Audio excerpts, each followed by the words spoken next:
Your students need you. There's a lot of bunk out there that says that creativity happens in thin air. Not so. Skill building comes with positive experiences. Positive experiences equals takeoff. What I mean by that is when you have good skills, positive experiences, and then creative ideas, you have takeoff. Fear of making the wrong choice in art making is a big problem. This is what I want you to emphasize.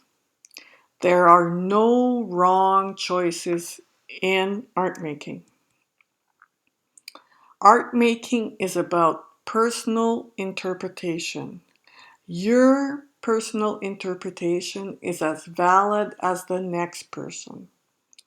People from different backgrounds and different experiences create different artwork. That's all there is to it. Now, there's a little bit of design and composition that they need to learn, but don't worry about that part just yet. Tell them that we cannot copy. It's impossible for most artists to copy another person's work. The personal style gets in the way. And everyone has a personal style that needs to come out. I like paint. I actually draw better with paint than I draw with a pencil.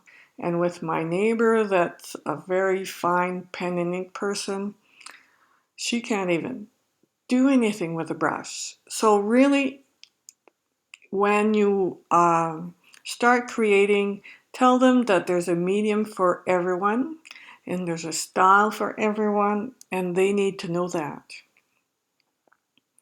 Here's another example. I had a student who was working using Lauren Harris, a Canadian artist who painted northern landscape as a source of inspiration for her artwork. She loved the simplified shapes and their arrangement. There were light browns, blues, and whites. As a Canadian, I read that painting as icebergs on water. But this student was from North Africa and looked at the work, and what she saw is an oasis with sand dunes and water in front of it.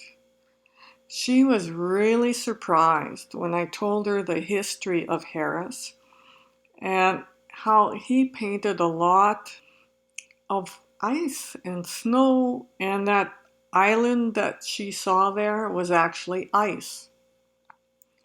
This is a classic example of how our own experiences create a different way for us to see. Think about that when you have your students. There is no right or wrong way. Here's your task. How can you get your students to take off? Make a list. You may be repeating some of the things you've already written down, but that's okay. That just emphasizes what the important points are. So do that task, and we'll see you in the next section.